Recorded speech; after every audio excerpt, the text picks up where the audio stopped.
Good morning and welcome. My name is Marva Ward. I'm the National Product Educator for the Now brand of supplements in Canada. Today we're going to be talking about vitamins, their function.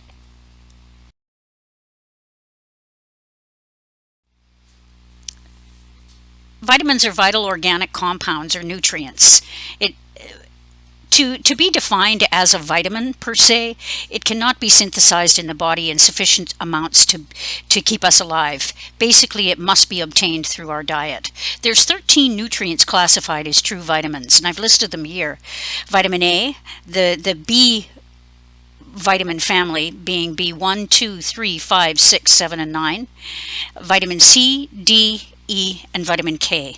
We're going to speak about all of these today, and although we could spend the entire 45 minutes speaking about vitamin A and still need more time, we don't have the time. And so ultimately what I'm going to do is give you a very brief overview of the function of these vitamins, and hopefully you'll take away today some understanding of how they're used in the human body, how vital they are to ensure that we have adequate amounts, ultimately to maintain homeostasis.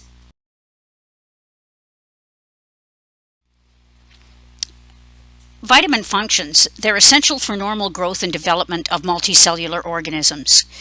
A fetus begins to develop at the moment of conception. And from the nutrients that are absorbed through the placenta, it continues to grow. These nutrients facilitate the chemical reactions, obviously, that start to create the human body: skin, bones, muscle. If the mother is deficient in one or more of the nutrients, there can be deficiencies to the infant, and minor deficiencies can cause permanent damage. And we certainly see that even with something like folic acid.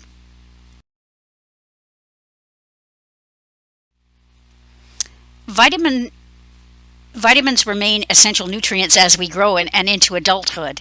And we certainly understand that concept that healthy maintenance of cells, tissue, and organs and bones really function on the levels of vitamins that we have consistently available in the body for digestion, energy production, which is going to be a real focus today, particularly with B vitamins, metabolism, the immune support, cognitive function, and, as I mentioned, the maintenance of homeostasis.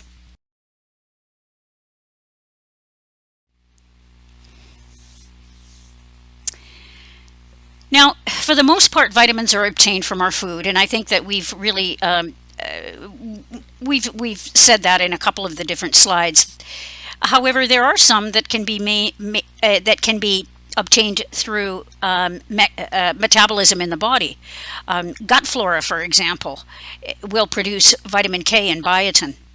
We know that the initial form of vitamin D we get simply from the sun, and it's synthesized in the skin.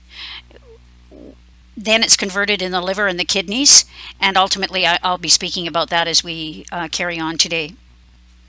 Humans can produce vitamins from precursors. We'll see that when speaking about vitamin A, produces beta carotene. Niacin is produced from the amino acid tryptophan. In fact, the first use of tryptophan in the body is to make niacin, B3.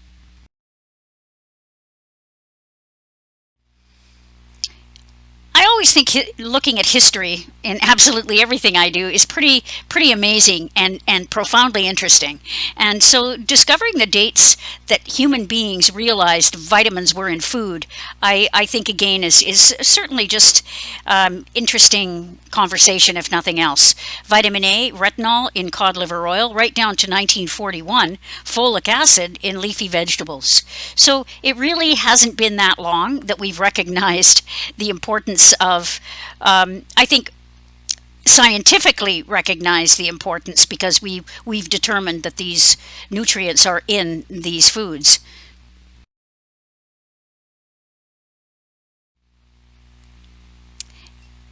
One of the problems with deficiencies in nutrients is the susceptibility to nutrient loss within our food. Some are not water soluble, and so ultimately or they're not stable in water. Vitamin C. One of the reasons it's very difficult to have a liquid vitamin C is it's very unstable in many different forms. Exposure to air, you'll see, well, I'll take vitamin C for example. Exposure to air degrades it. Exposure to light degrades it. Exposure to heat degrades it. And this is something that you're going to be, as you look at all of these nutrients, you're going to see that the way we cook our food, the way we store our food, and what it's exposed to just naturally degrades it. And ultimately, this may be one of the reasons why people are deficient in many vitamins. Why supplementation? Well, deficiency, I think you know, being in this industry, deficiencies in vitamins, you're seeing it every day, people walking into your stores. Level of nutrients found in food from 50 years ago is profoundly different. There's some studies that suggest 30 to 40% difference in level nutrients. It has to do with our modern farming practices, the cooking methods, the processed foods. We're using microwave ovens, and the list goes on, and even our diet choices. If we think about the profound amount of packaged and processed foods that people eat, knowing that vitamins have been depleted quite substantially from its original state. Health status of the individual. I have a presentation on leaky gut. If we can't absorb the nutrients that we're taking in, it's called malabsorption. And so no matter how good our diet is, no matter how many supplements we're taking, often if you have poor gut status, then ultimately your levels of nutrients are going to be compromised as well. Autoimmune disease, dependent on the disease, typically is a result of leaky gut in the first place, and illness. Older adults, as we get older, we're not able to many of us, because hydrochloric acid is depleted, enzymes are depleted, our ability to absorb nutrients is compromised, and young children as well. Supplementation serves as an effective method, helping to optimize levels of vitamins and also to maintain our health status, or to bring us back to a state of health as well, which they absolutely do. We'll start with vitamin A. Vitamin A is a group of fat-soluble nutritional organic compounds: retinol, retinal, retinoic acid. Several provitamin A carotenoids, such as beta-carotene, which we're certainly familiar with, alpha-carotene, and gamma-carotene. There's a lot of controversy about taking vitamin A, and I believe sometimes it's unsubstantiated, because there's a great deal of individuals, many individuals who have issues with converting beta-carotene to vitamin A. So vitamin A taken as a supplement when needed certainly is recommended. Multi-functions, growth and development, immune system, good vision. Vitamin A is needed in the retina, in the eye, to form retinol. And retinol combines with the protein opsin to form rhodopsin. This is a light-absorbing molecule, and it's necessary for low light vision and for color vision. And it's interesting to note that the hypothesis of night blindness is a very low levels of vitamin A deficiency.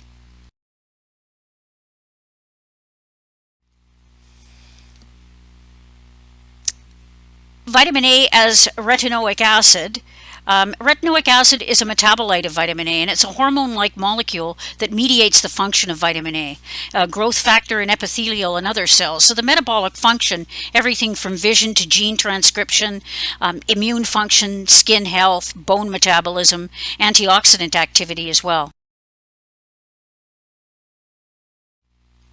Our vitamin A, we have it coupled with vitamin D in cod liver oil, and also a vitamin A at 10,000 IUs.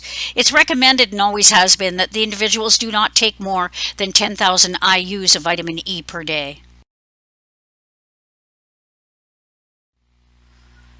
B complex, there's 11 vitamins that are collectively called B complex. And they're B1, B2, B3, B6, B5, B6, B7 is biotin, B9 is folic acid, and B12. There's also choline, inositol, and PABA that are typically included in any B complex formula that you're getting. But where I'm going to be concentrating on today is the B1s, 2s, and 3s, etc. They are an energy vitamin and a stress fighter. They're involved in cellular energy metabolism on so many different levels.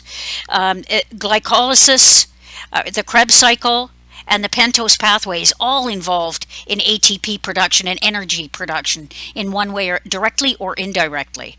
And they all require B vitamins to one degree or another. They act as cofactors in converting carbohydrates to glucose, which the body burns to produce energy.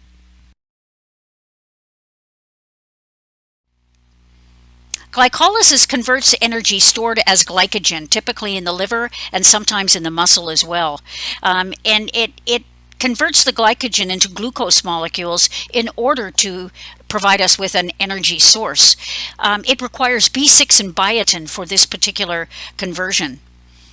Krebs cycle, the first step in energy metabolism is the conversion of pyruvate, which is a glucose metabolite, to acetyl coenzyme A. This requires B5 and biotin, B2, and B3, many of the B vitamins. So isn't it interesting, when we take a B complex, we immediately feel energy, or pretty quickly we do. And it's interesting to note that a bottle of B complex to one of your customers can change their life, simply because they don't realize, and well, no one seems to realize, that perhaps that what their deficiencies are in the B complex, and that's relatively common. B vitamins are vital in metabolism of fat and protein, necessary for normal function of the nervous system, important factor in health of the nerves. The beauty vitamin, if we think about biotin and B5, essential for healthy hair and skin and nails. During stressful situation, the nervous system can become depleted of B vitamins. Again, speaking to the fatigue people are feeling, the lethargy, depression, a cascade of other health issues as well if it's long term.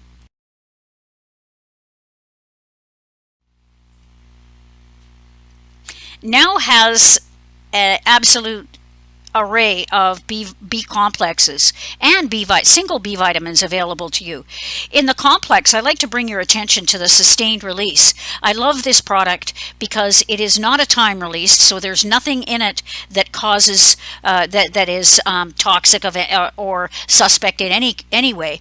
But what we've done in the preparation of the tablet, we've used pressure, and we have used an excipient cellulose to slow down the release of B vitamins. We know that B vitamins are a water-soluble vitamin. We have to take them every day, or we have to get them every day through our food. Otherwise, we become deficient. They leave the body very quickly, unlike fat-soluble vitamins that remain in the body a little bit longer. So another problem with B vitamins and water-soluble vitamins is once you take them, they'll remain in the body maybe for an hour tops before they're eliminated, either through urine or sweat, whatever the case may be, or perspiration.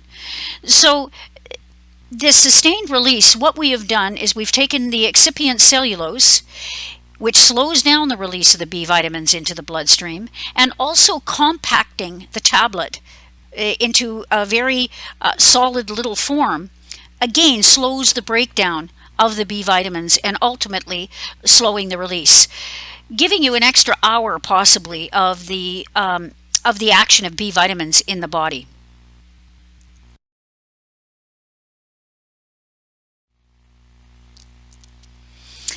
B1 energy production plays a central role in the generation of energy from carbohydrates. We speak about that if we think about glucose being converted into energy. ATP requires B1. Active form of coenzyme, the active form of is a coenzyme called thiamine prophosphate. Now I want to talk a little bit about active versus non-active. When we typically take a B vitamin into the body, it goes to the liver, and the liver converts it into its active form. In this case, the active form, as I said, is TPP. The Krebs cycle takes part in the conversion of pyruvate to acetyl-CoA in metabolism, and that's one of the things that B1 is responsible for. The Krebs cycle is where we make our energy, ATP, ultimately. It's necessary for key metabolic processes, supports adrenal function, necessary for growth, fertility, lactation, normal function of the heart and the nervous system, and mood support. I think that one thing that we're certainly aware of is that when people have adrenal fatigue of any kind, they're told to take relatively large doses of B vitamins throughout the day to try to rebuild their adrenal function. And again, B1's vital in that.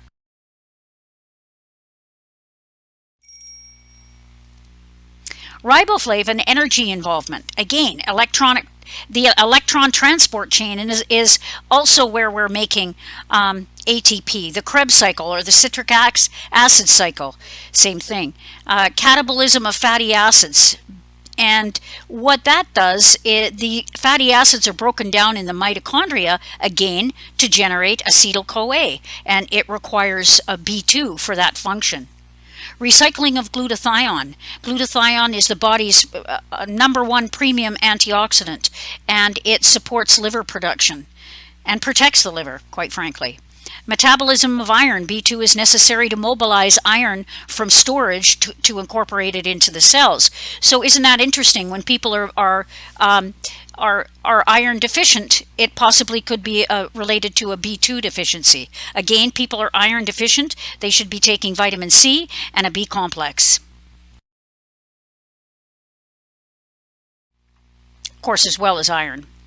Niacin or B3. There's nicotinic acid and nicotinamide. Nicotinamide is a non-flush. Nicotinic acid is the flushing form. The coenzyme forms of niacin are NAD and NADP. This is important because these two coenzyme forms of niacin are used throughout the Krebs cycle in order to create our energy production. So really, niacin profoundly important for energy. The metabolism of glucose, fat, and alcohol in the body. It reduces cholesterol. We certainly know that in the naturopathic community, large doses of niacin are administered to help flush the cholesterol through our arteries, and it's very, very effective in doing so, but you need the flushing form to be effective. Circulation problems, the flushing form again will be very effective. Migraine, headaches, and dizziness.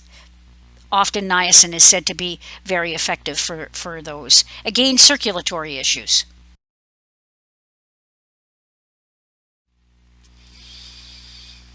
B5 or pantothenic acid is critical in manufacturing red blood cells. Again, B vitamins and iron and red blood cells. The reproductive and stress-related hormones produced in the adrenal glands require B5 or pantothenic acid. It's involved in the oxidation of fatty acids and carbohydrates. It's important in maintaining healthy digestive tract, and it supports the utilization of other vitamins, particularly B2, and it's used in the synthesis of CoA. Here comes CoA again. Again, CoA is for amino acid synthesis, fatty acid, ketones, the list goes on, helping with neurotransmitters such as acetylcholine and the production of antibodies.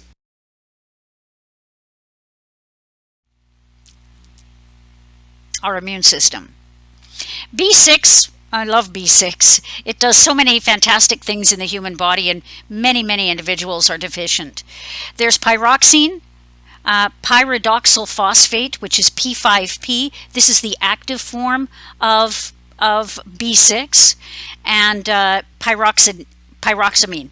Now, P5P, or sometimes referred to as PLP, has 140 dependent activities within the human body. It's a cofactor in amino acid metabolism. Many amino acids cannot be ultimately be metabolized or utilized properly without the presence of B6. It is essential for the biosynthesis of neurotransmitters such as levodopa to dopamine, the creation of dopamine, glutamate to GABA, and SAMe as well.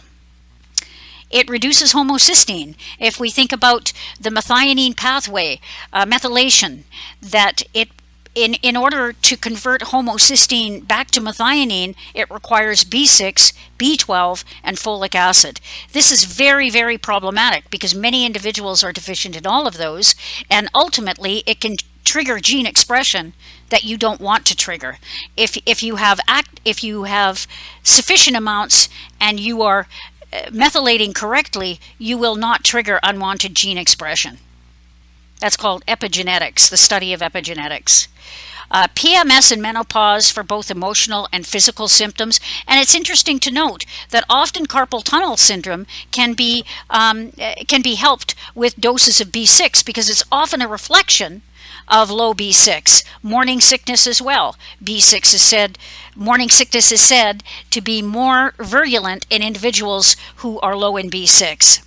And edema, swelling, holding water in the body. Deficiencies in B6 are caused by birth control pills. So this all it's an aha moment almost, because many women between the ages of 18 and 40 are on birth control pills, and look at the cascade of issues. Is it because deficiencies in B6 might be one of the catalysts? Could be.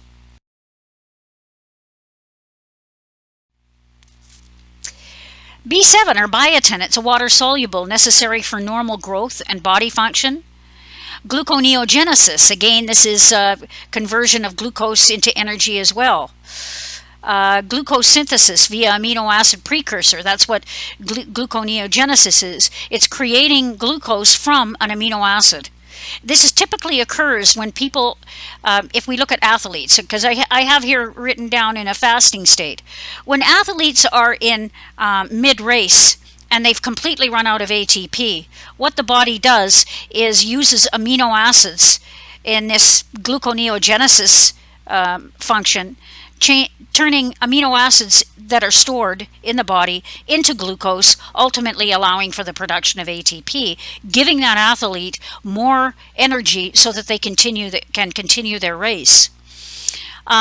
Metabolism of amino acids, of course, enhances the synthesis of certain proteins, promotes normal immunity, and because it plays a critical role in skin, nails, and hair. And in fact, 5,000 micrograms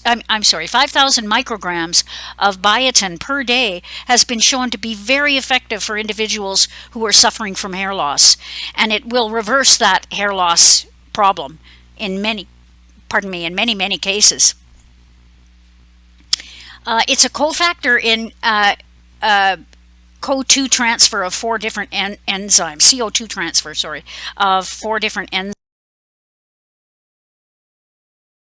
And I've given you these 4 enzymes, and when we look at it has a great deal to do with fatty acid metabolism, with certainly with ATP production, and the conversion of amino acids to glucose in the liver, and liver gluconeogenesis. So all these enzymes that biotin is vital for, again, has a number of huge roles in the human body for energy production and fatty acid synthesis. Folic acid, B9, it's necessary for the production and maintenance of new cells. DNA and RNA synthesis prevents changes to DNA. You need folate to synthesize DNA and the methyl groups that are used to regulate gene expression. And I spoke about that with B6 and B12 as well. The metabolic pathway is intimately tied to the genome, and it affects both genome stability as well as epigenetic markers that are on DNA and that affect gene expression. I spoke about that as well in a previous slide. It's needed for normal cell division as THF, or tetrahydrofolate, derivative of the metabolism of nucleic acids and amino acids, and it works closely with B12 in red blood cell formation to facilitate the action of iron.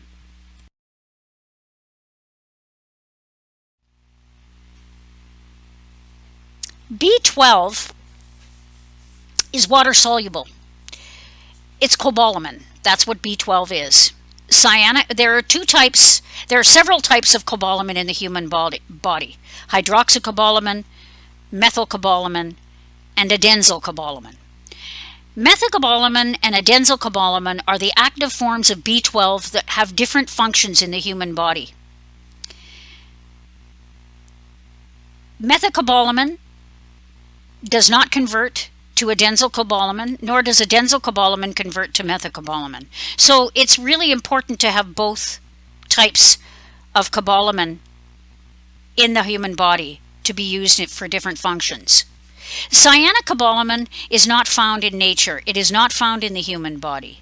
However, it is the commercial form of B12. And why it is so successful is because it converts to both coenzyme forms. So when we take cyanocobalamin into the body, it will convert both to methylcobalamin and adenzylcobalamin. B12 deficiency, called pernicious anemia, is quite rampant in society. And it can really be blamed on low hydrochloric acid and low intrinsic factor. The medical community looks at intrinsic factor, which is a protein that's released in the stomach that binds to B12. If we have low intrinsic factor, we cannot bind to the B12. But what's interesting to note is if we have low hydrochloric acid, we cannot pull B12 from the protein in the stomach. Ultimately, both low hydrochloric acid and low intrinsic factor may, in fact, contribute to pernicious anemia, which is profoundly low B12. B12, if we do have hydrochloric acid to pull the B12 from the protein, and we do have intrinsic factor, it is ultimately absorbed in the ileum, the last part of the small intestine. B12 can be stored in the liver for up to 24 months. It's interesting to note that there's some studies that have shown that one night of overindulging in alcohol can deplete 3 to 4 months of stored B12. So if you're going to go out and have a few glasses of wine, I take some B12 after, or the next day anyway.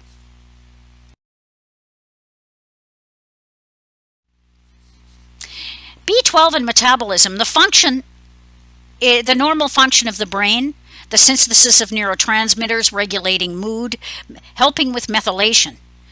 This is methylcobalamin. Nervous system prevents the preservation of the myelin sheath. We know that if people start to get tingly in their hands and their feet, and it's related to the myelin sheath or the nervous system, if they take large doses of B12 over a short period of time, they can the symptoms of the tingling in the fingers and the feet can be eliminated. It's vital for the formation of DNA and red blood cells, amino acid production. If we think about pernicious anemia again, it's specific to iron deficiency and red blood cell compromising red blood cell production. Amino acid production, histamine regulation, going back to the methionine pathway or the methylation pathway. Folate and B12 work together to produce SAMe. And it's interesting to note that SAMe is a vital part of the methylation pathway as well. Methionine converts to SAMe, SAMe converts to homocysteine. Homocysteine then should convert back to methionine with the help of folic acid, B12, and B6. It's essential in the synthesis of succinyl-CoA and the Krebs cycle intermediate. Again, energy. Inositol, I'm going to talk a little bit about this. It is considered to be a member of the B family, although it is a carbohydrate. The most abundant form of inositol is myo-inositol. It's a secondary messenger for various inositol phosphates within the human body. So it's critical in the roles of diverse cellular function, cell death, apoptosis, cell migration, cell differentiation. These are all profoundly important for fending off profound illnesses such as cancer. These are critical functions in the human body, and inositol plays a key role in that. Inositol is used in higher doses. We're looking at anywhere from about 3,000 to 12,000 milligrams a day within the psychiatric community. Very effective for bulimia, panic disorders, and obsessive compulsive disorder as well. There certainly has been a lot of research with IP6. It's inositol combined with phytic acid. Important role in the metabolism of fat and cholesterol, and it can be very beneficial to take if one is trying to reverse a fatty liver disease situation.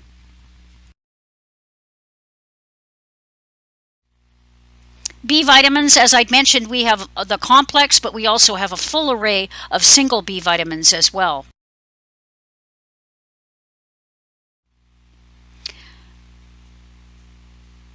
In many different forms.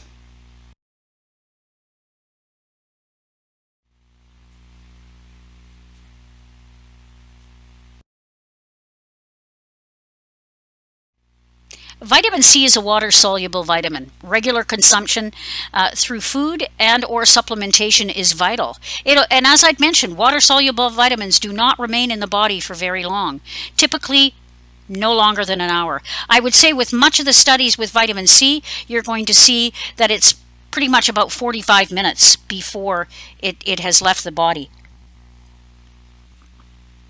Strong antioxidant function, reduces free radical damage, supports the immune system, increases the integrity of the arteries of the wall and connective tissue, because vitamin C is vital for maintaining collagen structure and producing collagen structures as well. It promotes wound healing, it supports strong bones and teeth, and it maintains healthy gums.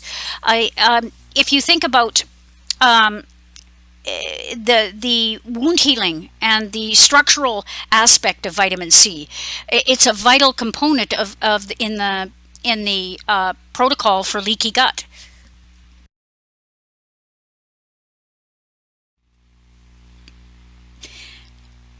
It is also imperative to have vitamin C and proper levels of vitamin C for healthy production of steroid hormones in the outer cortex of the adrenal glands. All of the listed hormones and a variety of intermediary hormones are created or produced in the adrenal glands, and they require vitamin C as a precursor.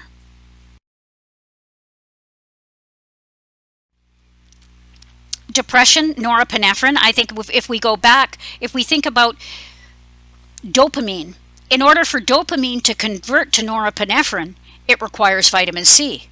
Liver detoxification as an antioxidant in phase 1, and in phase 2, it helps to remove toxins such as cigarette smoke and carbon monoxide. The cellular demand is increased with stress, infection, or intense exercise. So the more free radical activity in the body, the more vitamin C we can use. Very inexpensive way to have enough antioxidants in the body, a very inexpensive antioxidant. However, it must be taken in throughout the day, and the body can only absorb, my understanding is maybe about 250 milligrams every half hour. So it's something that is necessary to be taken over a period of time throughout the day, and certainly this is why it's recommended to have so many fruits and vegetables, one of the reasons anyway.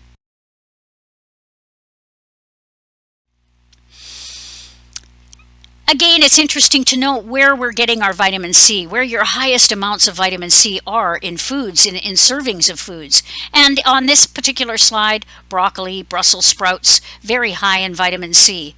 And the list goes on and on, right down to fresh tomatoes.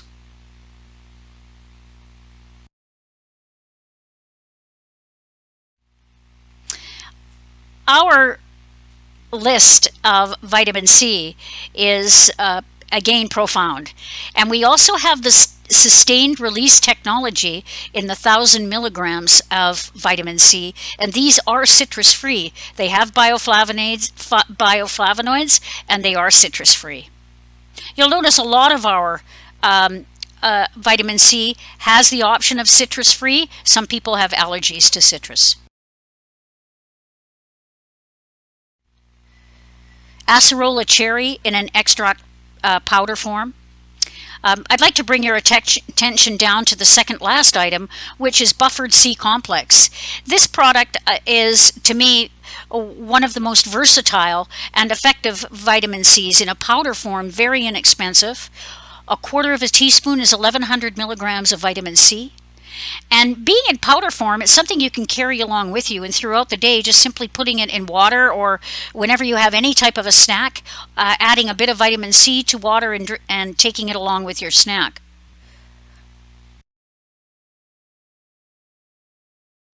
I think it's interesting to note that all vitamins should be taken with food. To get the ultimate use of the vitamin, we take it with food. Minerals as well. Vitamin D is a fat-soluble vitamin, unique among nutrients, although primarily obtained from internal synthesis. If we allow ourselves to be exposed to the sun, then we can ultimately make vitamin D. However, in this part of the world, it's a little bit problematic because we're only able to make vitamin D because of the intensity of the sun, typically for only about 4 months, May, June, July, August. It is somewhat available through the diet in fortified foods, but it's very small amounts. The skin takes UVB radiation exposure and converts cholesterol to a pre-vitamin D, called calciferol, vitamin D3. Calcitriol, which is 1,2,5-OH, is the active metabolite of vitamin D, and this is formed primarily in the kidneys after it's been processed in the liver. Several factors limit skin production. High altitudes, winter months. People with darker skin pigmentation have a harder time converting the UVB rays and cholesterol to vitamin D. And of course, the avoidance of the sun, sunblocks indoors.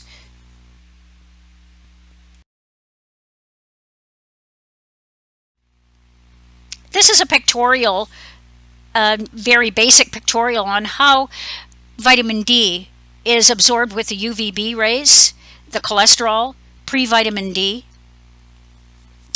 ultimately going into the bloodstream, into the liver for more conversion, and ultimately converted to the active form in the kidneys.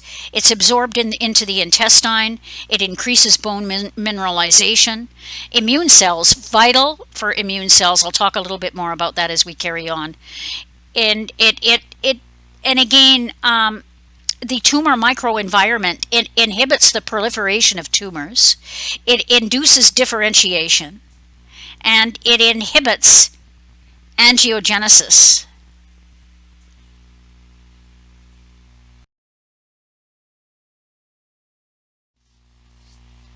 Vitamin D has a number of things in the body, but we certainly know it first and foremost as the ability to help with calcium absorption and utilization. It promotes calcium absorption in the gut to maintain adequate serum levels of calcium and phosphate. Concentrations to enable normal mineralization of bone, and also to prevent hypocalcemia, which is low serum calcium levels. This is one of its most vital mechanisms. It's needed for bone growth and bone remodeling of osteoblasts and osteoclasts. Without sufficient vitamin D, the bones become thin, brittle, and misshapen. We certainly know this to be rickets in children, where there's been vitamin D deficiencies, and osteomalacia in adults, soft bones.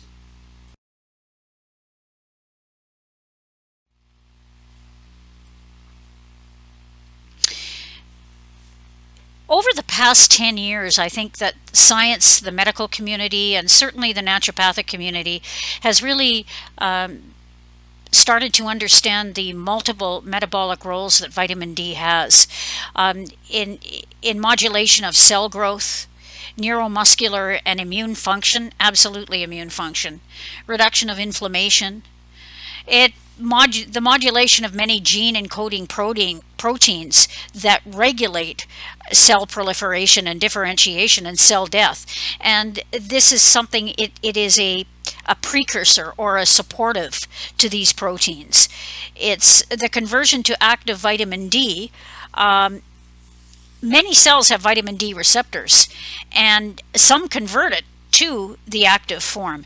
A perfect example, I would say, of the utilization of vitamin D as far as cell receptors are concerned are natural killer cells.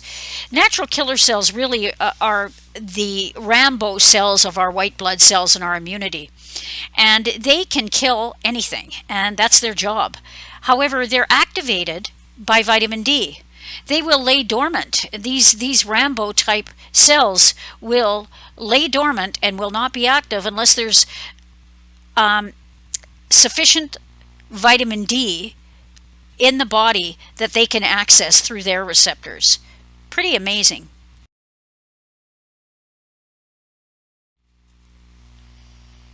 Vitamin D deficiencies have been linked to many disease conditions, in addition to bone disease, including many types of cancers, several bacterial and viral infections, autoimmune disease, cardiovascular diseases, adverse outcomes in pregnancy. This was an article that was written in Nutritional Food magazine in 2010.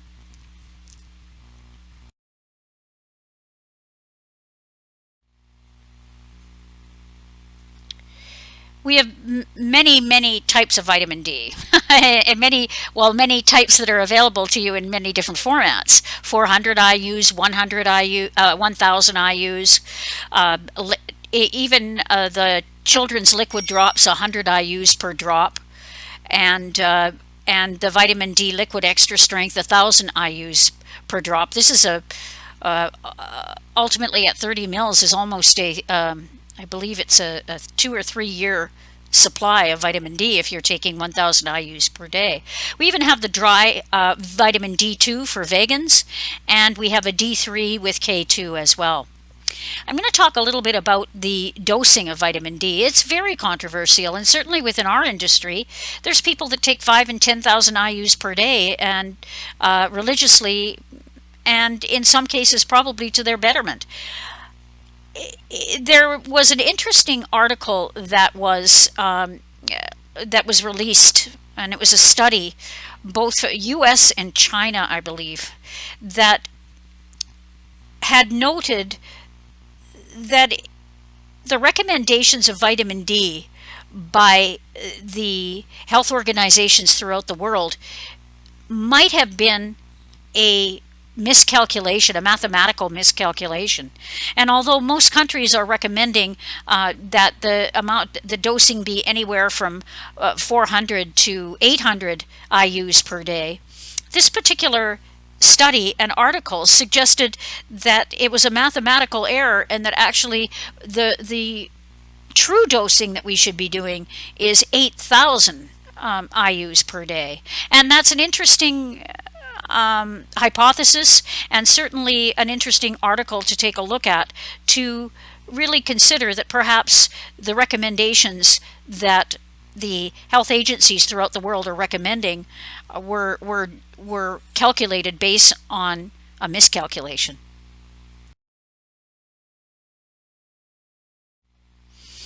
Vitamin E, another powerful fat-soluble antioxidant vitamin. Tocopherols, tocotrienols, alpha, beta, gamma, and delta. Collectively, they're called tocochromonols.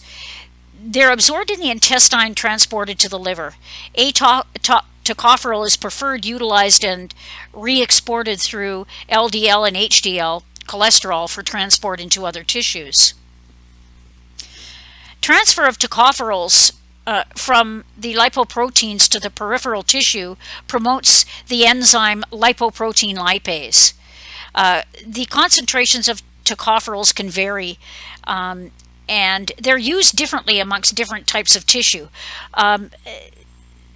The concentrations are found mostly in adipose tissue, in the adrenals, less in the kidneys, in the heart, and the liver, and in the least in the erythrocytes.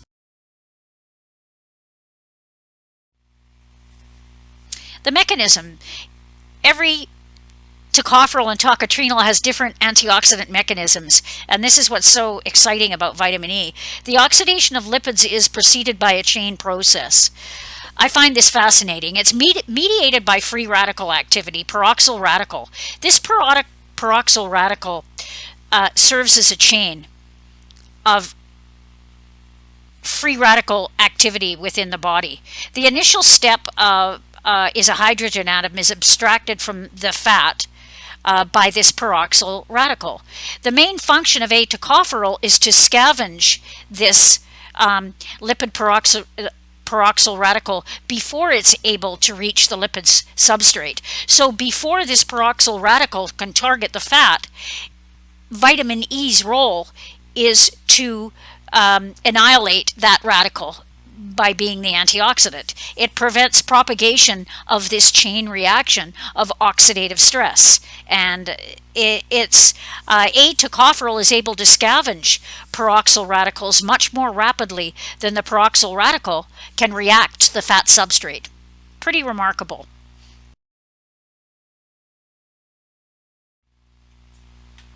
Critical for the proper function of the immune system, functions at the cellular level where it traps and neutralizes free radicals, helps to stabilize and protect our cell membranes.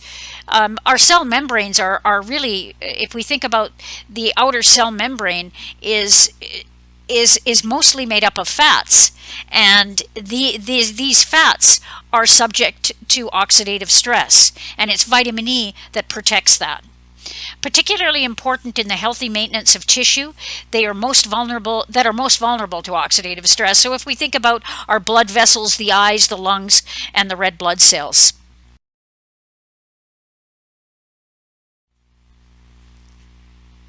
I think it's interesting to note that vitamin E is in some cases removed from commercially manufactured vegetable oils and is used in the supplement industry. It degrades over time. If we think about it in wheat flour, it loses about a third of its, if wheat flour is stored for a year, it will lose about a third of its vitamin E content. Olive oil, very quickly. In closed, stored olive oil, 3 to 6 months. If the bottle is open, it's 100% loss in 3 months. The oil degrades it as well if you're heating over 340 Fahrenheit. And here are some of the list of foods that are high in vitamin E. Everything from wheat germ oil to almonds to olive oil. Mango is interesting that it's up there and higher than olive oil as well. Vitamin E, D-alpha tocopherols, mixed tocopherols, really important to get the mixed tocopherols, as well as tocotrienols. We have a gamma complex that has tocopherols and tocotrienols, and we have a red palm oil that is specifically tocotrienols with a bit of tocopherol. It's interesting to note that so many of the studies over the past 50 years have been with tocopherols, but recently more studies have been done with tocotrienols, and it's pretty remarkable their role as an antioxidant as well.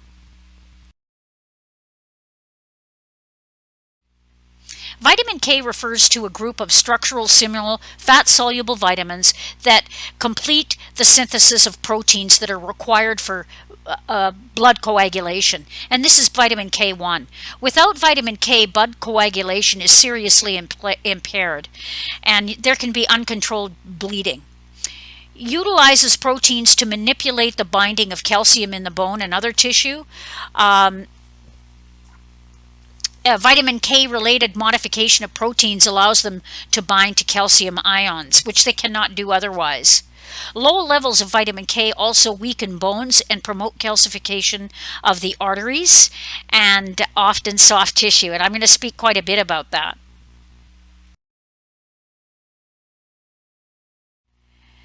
K1 is the vitamin that helps with blood clotting. It's synthesized by plants. It's found in the highest amounts of green leafy vegetables because it's directly involved in photosynthesis. Traditionally known for its blood coagulation, synthesis in many blood coagulation factors, it's needed. And it can convert to K2 in the gut as well.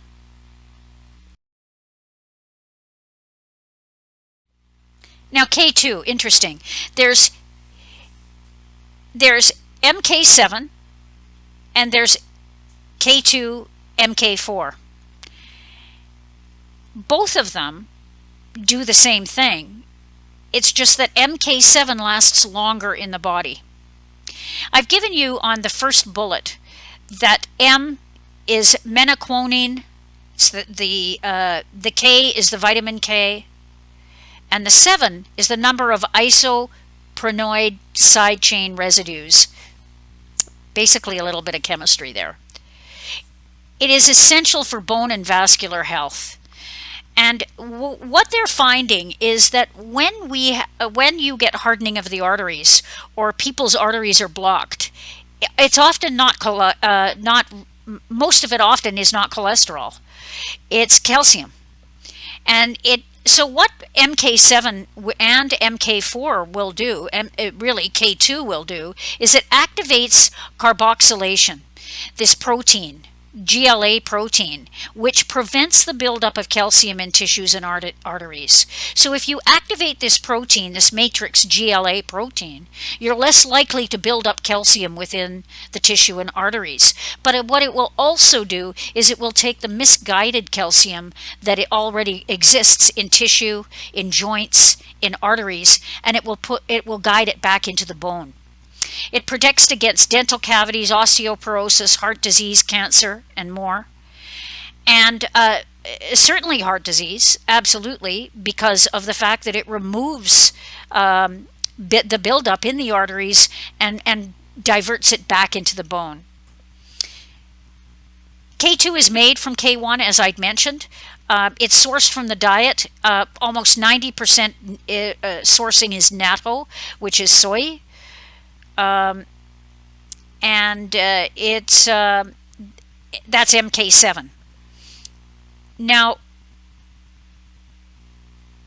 the wonderful thing about MK7 versus MK4 is that the half-life of MK7 is 48 hours. So if I take 100 micrograms of K2 MK7, in 48 hours, I'm still going to have 50 micrograms in the body. Whereas with MK4, the half-life is 2 hours. So basically, you take more MK4 in order to maintain the same type of activity that you're getting from MK7.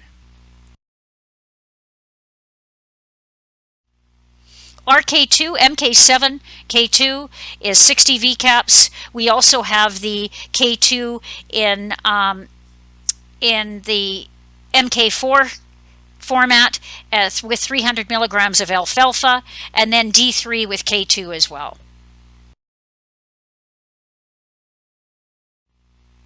Just a reminder about our Now Productology 60-minute training sessions that are exclusively created for the retailer.